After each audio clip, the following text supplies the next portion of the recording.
Images of cowboys driving cattle up the Chisholm Trail are iconic symbols of the American West. In this Cherokee Almanac, we explore the man behind that historic trail, Cherokee trader and diplomat Jesse Chisholm.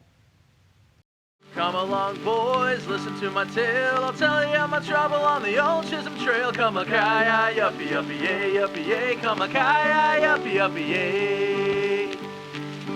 $10 horse and a $40 saddle.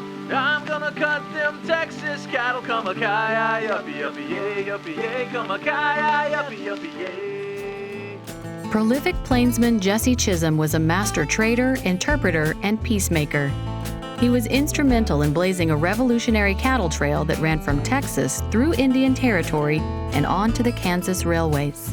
Of Scottish and Cherokee descent, Chisholm was born in 1805 in the old Cherokee Nation, present-day southeastern Tennessee. Jesse's family were from back over there on the Hiwassee somewhere, and they were one of those early groups of people who agreed to come west.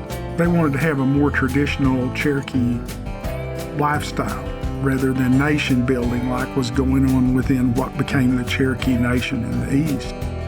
In the mid-1820s, a young Jesse Chisholm began working with traders near Fort Gibson in Indian Territory. By the 1830s, Fort Gibson had become a major trading hub. Chisholm was in the company of traders who spoke Osage, Creek, Spanish, and many other languages and trade dialects. Jesse Chisholm worked as an interpreter. He spoke over 14 languages. And that was very instrumental in his success, not only being a trader, but also working with different groups of people in all kinds of capacities. Today, he would be considered a brilliant linguist and a diplomat.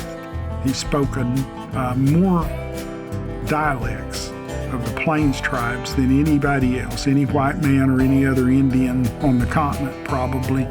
Over the next 2 decades, Chisholm continued to interpret and trade throughout Texas and the Kansas and Indian territories. By 1860, he built a homestead with his wife in the Creek Nation and established trading posts throughout Indian Territory. Ever the diplomat, Chisholm did his best to remain neutral when Civil War allegiances were being forged, as he was personally and professionally loyal to parties on both sides of the conflict. During the Civil War, Texas had sided with the Confederacy. And so all of their trade was cut off. And at the end of the war, they didn't have any money. And what they found was they had a lot of cattle. There was a need for cattle in the Northeast. And so they started moving cattle from South Texas up through Indian Territory into Kansas, where they were put on trains and then shipped either to St. Louis or Chicago up to the Northeast.